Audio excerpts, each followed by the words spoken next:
once. Hallelujah. At sapat na yon para po sa kaligtasan at katupusang pangwalang hanggan ng lahat ng mga maniniwala. Amen? So, ganun po kahalaga ang typology, mga kapatid. Kaya po, ito pong pag-aaral na ito ay dapat na maging biyasa ang bawat mga pastor when using typology in the Bible. Kasi si Jesus, kung titingnan ninyo, madalas gumagamit siya ng mga larawan. Amen? Mga pictograph para lalo niyang ma-convey, lalo niyang mailahad, maipaabot sa kanyang audience yung katotohanan na gusto niya ipaunawa sa kanila. Amen? Kaya kung tayo po ay pastor, tayo po ay nagtuturo ng banal na kasulatan, mahalaga po ma-master ninyo ang pag-aaral ng mga typology sa Bible. Because it will help your people a lot, mga kapatid. Hallelujah. So one key prophetic truth that I believe God wants to make known to us is that before Jesus comes again, bago bumalik ang Panginoong Jesus, hallelujah, para sa kanyang mga tao, the last generation will become known as the Benjamin generation. Gusto ipaunawa sa atin ng Panginoon na ang huling generasyon, bago siya bumalik, ay tatawagin Benjamin generation. So the question is, what's so special about Benjamin? Ano ba ang mahalaga? Hallelujah, special sa buhay ni Benjamin. Yan po ang ating titignan ng mabilis, mga kapatid. So Benjamin was the brother of Joseph and the last son of Jacob. He is the last son of Jacob or Israel. Siya yung pinakabunsong anak, si Benjamin. At ang kanyang kapatid ay si Joseph. Kasi magkapatid sila sa ina. Kasi 12 silang magkakapatid sa ama. Pero si Joseph at si Benjamin, magkapatid sila, hallelujah, sa ina, mga kapatid. Praise God. Okay, so what's so special about Benjamin? Pakinggan nyo. Joseph had 10 half-brothers. Same father, different mothers. Only Benjamin was his full brother. Same father and same mother.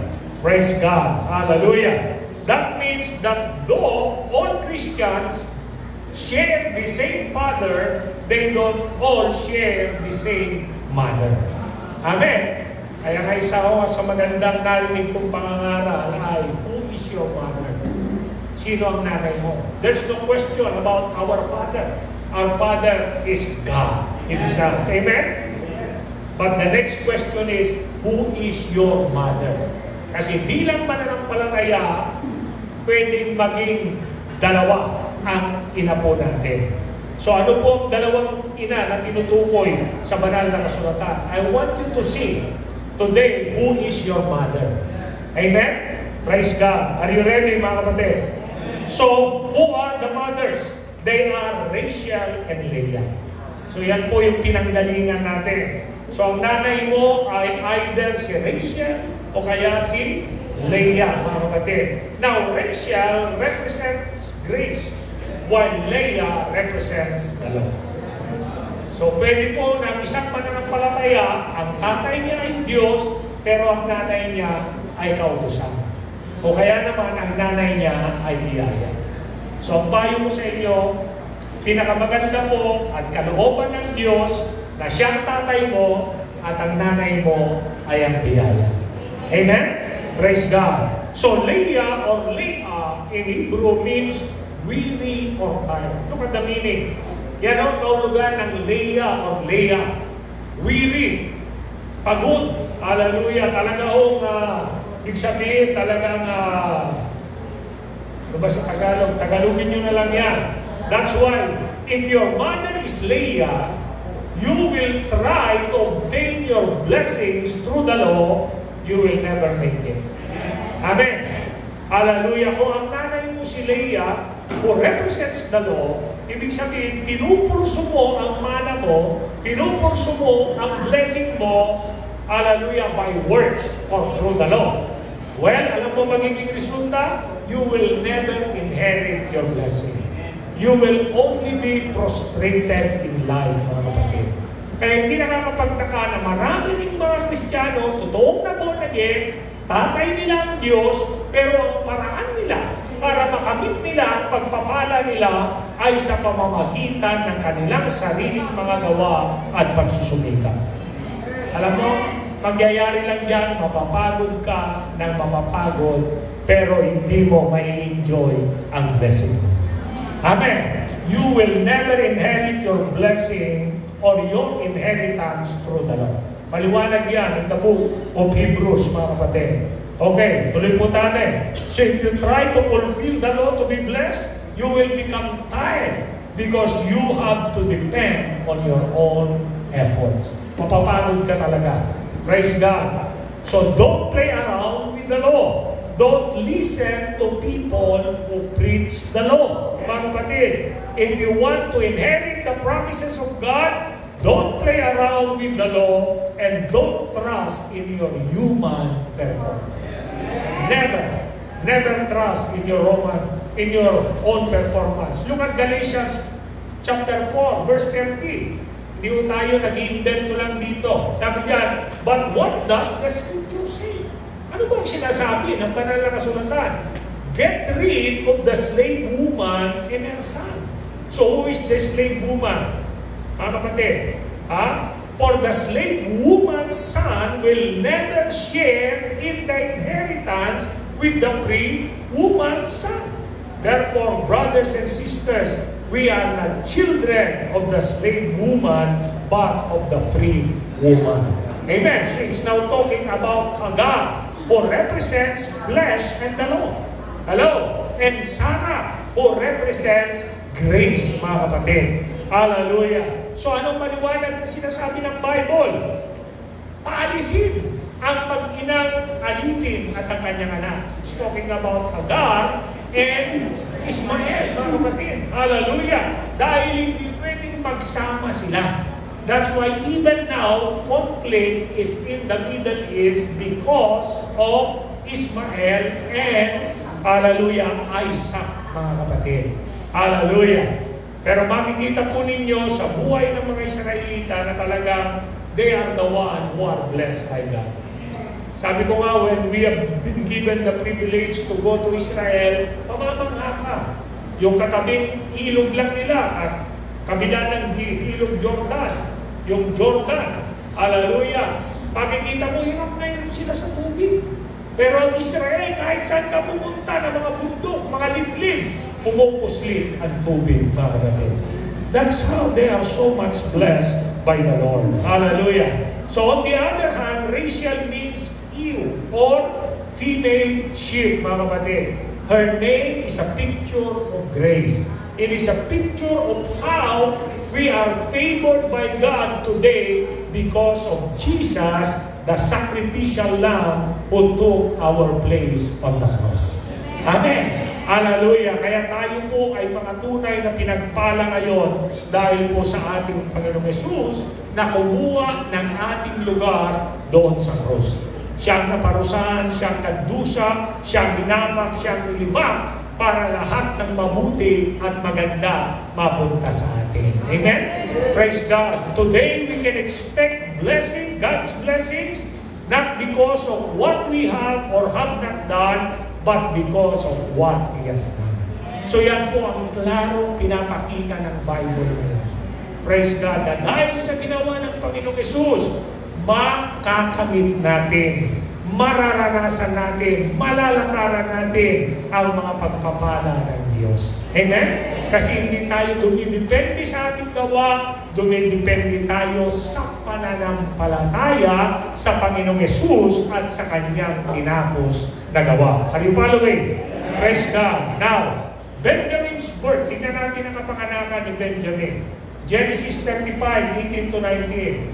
As she breathed her last, or she was dying, talking about Rachel, she named her son Ben-Onan. So anong pinangalan ni Rachel sa kanyang anak? Ben-Onan. Bago siya, kasi namatay siya dito sa panganganak. Hallelujah. Pinangalanan niya yung kanyang anak ng Ben-Onan or Ben-Oni. Pero yung tatay niya, hallelujah, si Isaac, nakialam. At anong sabi ni Isaac, yung tatay? Hindi Ben-Oni or Onay ang pangalan niya. Ang pangalan niya ay Benjamin. Now, tingnan natin ang kahulugan ng mga pangalan na yan. So sabi po dyan, praise God. Okay. So in this prophetic story, Rachel represents the Lamb of God sacrificed to bring forth a son. So another, it's a picture. Jesus, the true Lamb of God, died to bring forth many sons. Kasama tayo doon ngayon. Now, look at the meaning of these two names, Ben-Onai and Benjamin. Ben-Onai means son of sorrow. Benjamin means son of the right hand. Praise God. Okay, let's expound on the meaning of these two names, mga kapatid. When we were born, nung tayo mo'y ipinanganak sa mundong ito, all of us, lahat tayo, our destiny was to be Ben-Onai, sons of sorrow, anak ng sama ng loob o kalungkutan. Amen? In short, mga problema tayo. Hallelujah! Yan po ang buhay natin nung wala pa tayo sa Panginoong Hesus. We were born that way. Hello? We are born cursed in life, mga kapatid. Hello? Amen? Praise God. But because of what Jesus did on the cross, we are now Benjamin. Amen? Pero dahil po sa ginawa ng Panginoong Hesus, na yung pinaniwalaan, tinanggap sa buhay mo, hindi ka na ngayon anak ng sama ng loob. Hallelujah! Ikaw ngayon ay anak ng kanang kamay. You are now a son of the right hand. Hallelujah! And what's so special? Being son of the right hand. Hallelujah! Kami po, pag nag-aaral kayo ng Bible, magtatanong kayo. So, if Benjamin means son of the right hand, so what's so special about being son of the right hand? And let your Bible answer. Amen? Kaya nga, the Bible interprets itself. Yan po ang panuntunan. Huwag kang umasa sa interpretasyon ng tao. Huwag kang tumakbo ka agad doon sa concordance. Hallelujah! Read your Bible. Amen? Praise God. Hallelujah! So Isaiah 53, tignan natin ang ginawa ni Jesus. Sabi natin, because of Jesus, tayo na dati ng mga sons of sorrow, hallelujah, ngayon ay sons of the right hand. Now, it's all because of what Jesus has done. Kaya sabi ng Isaiah 53 verse 3, tells us that He became a man of sorrows. Kaya nga si Jesus, naging lalaki siya ng mga kalungkutan. Son, hallelujah, man of sorrows. Tao na punong-puno, hallelujah, ng kalungkutan, ng kapighatian sa buhay. Jesus suffered that. Hallelujah, not because He failed God. Hello? Hindi. Ginawa niya ng Panginoong Hesus dahil sa iyo. Para ikaw na dating anak ng kalungkutan ay hindi na ngayon manatiling anak ng kalungkutan. Jesus took our place at the cross so that we might become sons of His right hand. Amen? Nabigyan ko kayo ng isang halimbawa ng son of my right hand. The Lord says to my Lord, Psalm 110 verse 1, sit at my right hand until I make your enemies a footstool for your feet. Amen? So pagka ikaw ay tinawag na anak ng kanang kamay, hindi ka magiging talunan sa buhay mo. Ikaw ay laging mananagumpay. Ikaw ay laging magwawagi. Hallelujah. Tutungtungan ng iyong mga paa. Hallelujah, ang iyong mga kalaban. Amen? Hindi ka alipinin ng sakit. Mapapailalim sa iyong mga paa. Ang sakit, karamdaman, kahirapan, maging ang diablo mismo. Amen? Nothing and no one shall overpower you when you are called son of the right hand. Hallelujah. Sabi pa rin ng Bible, at His right hand are pleasures forevermore. At His right hand are riches and honor. Yun ang inaral ko po yan sa Bible, kahulugan ng right hand. I challenge you, check it in your Bible, mga kapatid. Magugulat kayo. Hallelujah. Bakit kayo tinawag na sons of His right hand? Praise God. You are not only victorious, you are blessed, you are honored, you are rich. Hallelujah. Amen. All the good things in this life are yours. Hallelujah. And all because of Jesus. That's why today you are seated at the right hand of the Father. Far above all principalities, powers, dominion, and every name that was named. Isipin mo yan. Ikaw ngayon ay nakaupo sa kanan ng Ama. Hallelujah! Hindi ka nangangarap na one day mauupo ka ron. Nung si Jesus ay naupo sa kanan ng Ama, kasama kang naupo. Hallelujah! Bakit? Ang tamang picture doon, hindi ka nakatabi sa upuan ni Jesus. Kinandong ka ni Jesus because you are one with Jesus.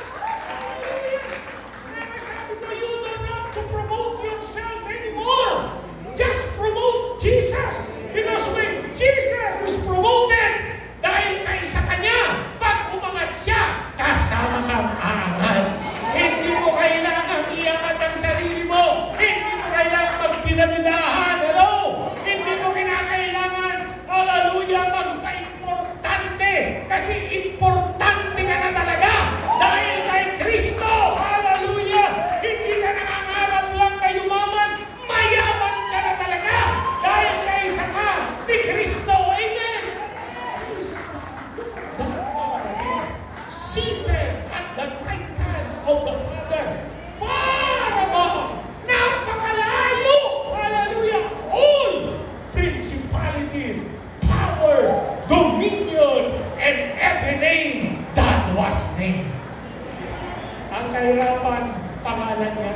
Lahat ng sakit, may pangalan yan. Hallelujah. But you were raised, hallelujah, para above all those things. And you are now seated at the right hand of the Father. Amen. Hallelujah. So Benjamin was the only one of the 12 brothers born in the promised land.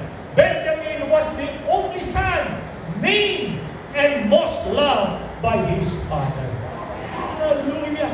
Kaya tayo ng mga Benjamin generation sa huling panahon na ito, mga kapatid, tayo, yung mga anak ng Diyos na pinakamamahal. Kaya sabi ni Paul, you are God's beloved. Hallelujah! In the Old Covenant, there is only begotten Son. There is only one beloved of the Father, and His name is Jesus. But today, because of Him, because of Jesus, you are the beloved sons of God. Hallelujah. Tayo po ang mga anak ng Diyos na pinakamamahal ng tatay natin. Hallelujah. Tayong lahat ipinanganak sa promised land. Hallelujah. Huwag kang pumayag. Hallelujah. Na hindi mo ma-enjoy ang promised land. You are born in the promised land. And you ought to enjoy what is in the promised land. Hallelujah! Amen! Sabi ko nga kanina, hindi tayo nangangarap lang. These are prophetic truths, mga kapatid. Hallelujah! Na dinadala ng Holy Spirit sa ating kapanaunan ngayon upang ang lahat ng maniniwala at tatanggap ay mararanasan nila ito sa kanilang mga buhay. Sasabihin mo ba, too good to be true. Hallelujah! But I tell you, it is too good and it is true. Hallelujah! Amen! Praise God! Hallelujah! Glory to God, mga kapatid. Today, God wants His people to know, hallelujah, that Benjamin is our destiny. Our destiny is not God's judgment, but His grace. Amen? So when Joseph and Benjamin were reunited, the first words Joseph spoke to Benjamin were words of grace. Tingnan niyo yan. Genesis 43, verse 29. Sabi ni Joseph, Kasi alam natin si Joseph, di ba? Napadpad siya sa Egypto. Hello? Akala nila patay na. Hindi nila alam. Hallelujah. Na yung palang gobernador ng Egypt, pinakamayaman, pinakamakapangyarihang bansa noong mga panahon na yon ay ang kapatid nila na si Joseph. And Joseph in the Bible is a picture of Jesus. Amen. Wala lang tayong time, pero 7 beses, hallelujah, na ikinumpara ng banal na kasulatan si Joseph sa ating Panginoon Jesucristo. Amen. Hallelujah. Praise God. Kaya makikita natin nung makita ni Joseph si Benjamin, ang unang-unang sinalita niya ay ito: God be gracious to you, my son. Amen. Ano ang kanyang sinalita? Salita ng biyaya, mga kapatid. So after 22 years, Joseph's first words to Benjamin were of blessings. Joseph bestowed to, hallelujah, on Benjamin sonship and with it the Lord's favor. And who are you today? You are sons of God. Tayo ngayon ay mga anak ng Diyos. At ang mga anak ng Diyos, hallelujah, tinaboran ng Diyos. Praise God. Hindi yun tayo dito nangangarap lang. It's according to biblical truth. It's according to biblical prophecy, mga kapatid. Hallelujah! Amen! Na tayo pong mga naniwala sa Panginoong Hesus, naniwala sa Kanyang tinapos na gawa, ay binigyan tayo ng karapatang tawagin mga anak ng Diyos. At dahil tayo yung mga anak ng Diyos, mararanasan natin ang katakot-takot na mga pabor ng ating Panginoon. Amen? Praise God. At patuloy nyo na lang po ang pagbabasa sa Genesis 43, so shortcut ko na. Hallelujah. Makikita nyo po, mga kapatid, na yung tatay niya in closing. Tingnan mo wala yung closing dito. Praise God. Tingnan nyo po yung last slide, mga kapatid. Pagmamakas tayo dito. Tatapusin ko dito. Genesis 32, verse 28.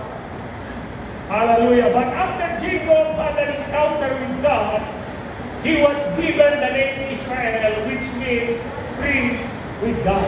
Amen? Hallelujah. Kaya ko po ito kinukot dahil makikita niyo po sa uling bahagi ng kwento, hallelujah, ni Joseph at ni Benjamin, ay binanggit ang pangalan ni Jacob, ang kanilang tatay. Hello? Pero instead na Jacob, ang kanyang pangalan, tinawag siya na Israel. Kaya kagulang-gulang, mga kapatid, na sa mga naunang talata, Jacob, Jacob, Jacob. Pero pagdating dun sa uling bahagi, biglang pinalitan ng Holy Spirit yung Jacob ng Israel, nang ibig sabihin, Prince with God. So in Genesis 45, after Jacob's spirit was revived, the Holy Spirit purposely used the name Israel. Why would God suddenly start calling him Israel? Yun ang punto na gusto ko makita po ninyo. Praise God. The reason is this. God wanted to show us that Jacob had become a believer again. Amen. Kasi si Jacob sa mahabang panahon, hindi siya naniniwala na ang anak niya na si Joseph ay buhay pa. Hello? Amen. Pero nung bumalik yung kanyang mga anak at nagkwento, sabi nila, Tatay! Hallelujah! Yung anak mo na si Joseph, buhay pa siya. At siya ngayon ay gobernador na ng Ehipto. Hallelujah! Ano po ang picture na pinakita ng Bible? Nakaganon lang siya po. Nakalukit-kit ang kanyang mga kamay. Talaga ba? Totoo ba? Ano? Amen. Hindi siya kumbinsido. Hindi siya naniniwala. Kasi nga nakita niya yung hope na ibinigay niya sa kanyang anak ay may bayad na ng dugo. At yun ang patotoo ng iba niyang anak na yung anak niya ay namatay na. Kaya sa mahabang panahon, balot ng kalungkutan, kawalan ng pag-asa, si Israel ay si Jacob, dahil sa paniniwala na patay ng kanyang anak. Kaya makikita ninyo yung epekto ng maling pinakikinggan mo. Maling paniniwala. Hindi ka makumbinsi kaagad. Hindi ka maniwala kaagad. Amen? Hallelujah! Pero nung pakitaan na siya, listen now, nung pakitaan na siya ng mga wiggles or loaves of the good things of Egypt. Nung bumalik yung mga anak niya, karwa-karwahe, bagul-bagul, ng mga pinakamagagandang bagay ng Ehipto ang daladala nila at pinarada kay Jacob. At sabi, ito yung pinadala ng iyong anak na si Joseph. Hallelujah! Ang sabi mo ng banal na kasulatan, Jacob's spirit was revived. That's why God called him, hallelujah, Israel. Ano ang punto dito, mga kapatid? In these last days, hallelujah! Amen. Hello, are you ready? In these last days, mga kapatid, ang mga bagul-bagul, wagons of God's blessings, hallelujah, loaded, take out of the word, loaded with all the good things of Egypt. Egypt is a type of the world, mga kapatid. Hallelujah! Alam niyo ba, darating sa uling kapanahonang ito ng mga anak ng Diyos na nakumbinsi, mabilis na naniwala sa ating Panginoong Yesus at sa kanyang tinapos na gawa. Hallelujah! Ay talaga naman pong makakaranas ng mga load, mga wagon. Hallelujah! Praise God! Wagons! Alala mo ba si Joseph Prince, mga kapatid? When you come to that word, wagons, biglang nag-impress sa kanyang Lord. Hallelujah! Na siya'y magkakaroon ng kotse, pinakamodelo na BMW. Hallelujah! Wagons, amen? Praise God! BMW! Alam niyo po mga kapatid, yung kapatid natin na yun, to be honest with you, for so long a time, walang mga American countries, European countries ang nag-iimbita at naniniwala sa mga Asian preachers, mga kapatid. But praise God, through this man who carried the message of grace, mga kapatid, binago niya, hallelujah, ang kanyang pananaw. Hallelujah. He is now traveling, pabalik-balik sa Amerika, sa Europa. And I was so amazed, mga kapatid. He did not only got that BMW. I heard sa aking huling balita na yung building na kung saan nandun ang church nila, nabili na nila yung buong mall. Praise God. And if you will check it, hindi mo na itinatago ito. Napakalaki na pala ng net worth niya. Billions of dollars, mga kapatid. Nung mabasa ko ito, I was so amazed. Sabi ko, Lord, totoo nga. Sa huling panahon na ito, ipaparada mo. Hallelujah! Ang mga wagons na punong-puno ng mga pagpapala. Hallelujah! And you know what, mga kapatid? Ang material prosperity, makinig kayo mabuti, ay hindi kakarnalan. Sabi ko, hindi kakarnalan. Because there are some sectors of Christianity who believe na pagka ikaw ay mayaman materially, makamundo ka. Hindi ka masyadong maka-Diyos. Hindi ka spiritual. Well, I beg to disagree. Pag ikaw naging spiritual ka talaga, hallelujah, because we are men and women of the Spirit. Why? We are born of the Spirit. We are not born of the flesh. We are born of the Spirit, mga kapatid. Hallelujah! At bilang mga pinanganak sa Espiritu, talagang mararanasan natin ang material prosperity, mga kapatid. Uunlad talaga tayo, sasagana talaga tayo. Kailangan lang alam natin na ang ating pagsagana may layunin. I call it prosperity with a purpose. And what's the purpose? Hindi para maging mayaman ka. Hindi para maging palalo ka sa buhay na ito, kundi para maging pagpapala ka sa kaharian ng ating Panginoon. Amen. Nakalulungkot man ako sabihin, marami na akong nakita, umunlad, yumaman, hallelujah, pero nakalulungkot, in the end, nakalimutan nila ang Diyos. Hallelujah. Sabi nga ng isang preacher, ginamit nila ang Diyos. Hindi sila gumamit, hindi sila ginamit ng Panginoon, ginamit nila ang Diyos.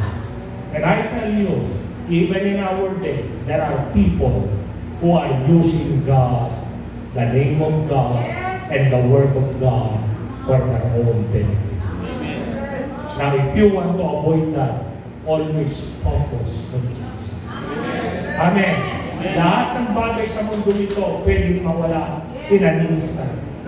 Sabi ng Bible yan, ang kayamanan parang ibon lang yan.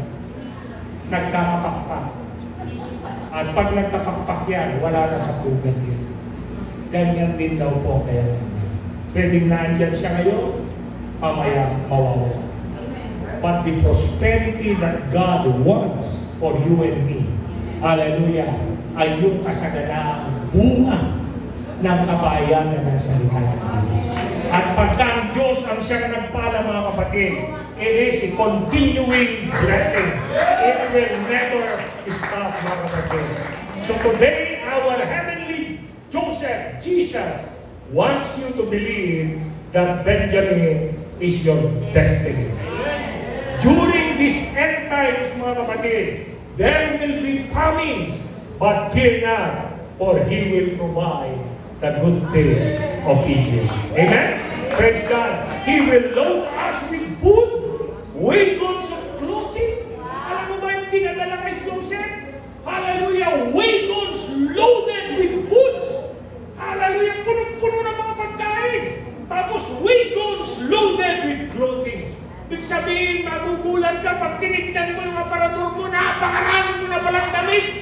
Hello, kailangan mo nang mamigay dahil hindi na magkasya sa iyong wardrobe. Amen?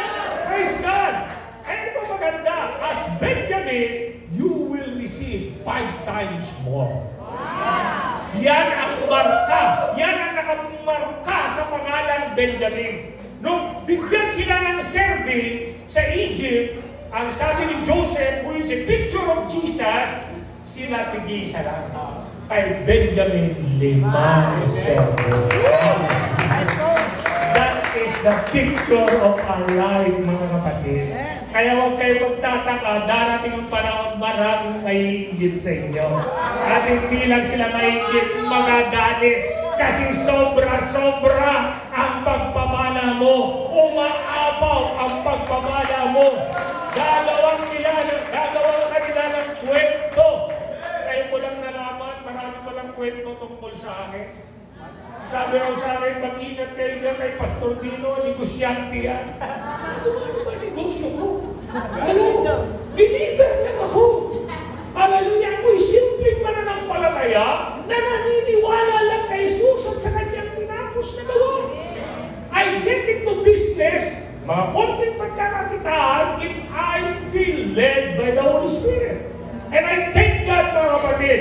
Minsan sumasabi, pero minsan naman bumabawi, at pag bumawi, sobra-sobra. Hello? Amen. Pero by nature, hindi ako negosyante. Hindi ko rin kinakalakal ang Ebanghelyo. Praise God. Sabi nga ni Bishop Obed kanina, nagulat siya, ganun lang ang siningil natin. Alam niyo, kumikita mga eskwelahan pagdating ng graduation. Yes. Ano? Kasi lahat yan gustong graduate so you can name your price. Eh lalo na sa akin, ang sarap pa ng pagkain. Meron pang steak yung nakasama, mga kapatid. Hallelujah! Pero imagine, 1-8, hallelujah, kasi hindi natin pinagkakakitaan. Amen. Ay, nagtataka ako, bakit yung iba, brinabrand pala ako na gano'n, negosyante raw ako. Yung mga booklet natin, 50 pesos, nininegosyo ba yan? Nakakapagod ka eh. Kaya medyo tumigil ako, na-stress ako. Hallelujah! Amen! Praise God! I travel to different parts of this country. Wala naman akong hinihingihan. At our own expense, mga kapatid. Hallelujah! At pag pumunta kami pa namimigay. I never make my my price. Hindi mo sinasabi, pag in-invite nyo ako, kailangan ganito presyo ko. O hindi nyo kaya, hindi pwede. Praise God. I go wherever the Lord leads me. Nang walang price tag, mga kapatid. Pero meron talagang marumi ang mga utang. Meron talagang mga ingitero. Gagawang kanila ng kwento kasi gusto nila yung sarili nila at ministry na ang itaas nila. Pero mga kapatid, sabi nga ni Bishop Obed, ngayon lang kita nakilala talaga tayo. Praise God, ang dami kong naririnig tungkol sa iyo, pero hindi ko pinaniwalaan yun. Praise God. Hallelujah, but now I know who you are. Amen. God for that, mga kapatid. Hallelujah. Now, I believe this. Hallelujah, He will load us with food, wages, and clothing, and we will receive 5 times more. But in closing, hallelujah, we must always remember this. We receive it not because we deserve it, but because Jesus paid for it. It's all because of His amazing and unlimited grace. Yan po, huwag natin kakalimutan. Ano man ang marating natin, gaano man kalaking mga pagpapalat, biyayang mararanasan natin. Huwag natin kailanman isipin na produkto ito ng galing natin. Na produkto ito ng gawa natin. Lahat ng ito bunga ng biyaya ng Diyos sa ating mga. And we must thank the Lord. Hallelujah, because in these last days, we are the favored ones of our God. Amen. Tumayo po tayo lahat. Sabihin nga po natin, I am the favored one of our God. I am the favored one. Hallelujah. Let me pray. Father God, I thank you so much for this prophetic truth, for this prophetic revelation and understanding that in these last days, oh God, hindi mo kami pababayaan. Hindi mo kami iiwanan. Makakarinig kami ng mga lingaw-ngaw ng digmaan. Hallelujah, mga balita ng kagutuman at kahirapan na nangyayari sa mundong ito. Pero kami, Panginoon, ay mayroon ng katalagahan. Mayroon na kami destiny sa iyo. At ito ay para maranasan ang walang limitasyong pabor mo sa aming mga buhay. Kaya ngayon pa lang nagpapasalamat na po kami sa maraming mga biyaya, pagpapala, mga pabor, hallelujah, nagdarating sa aming mga buhay.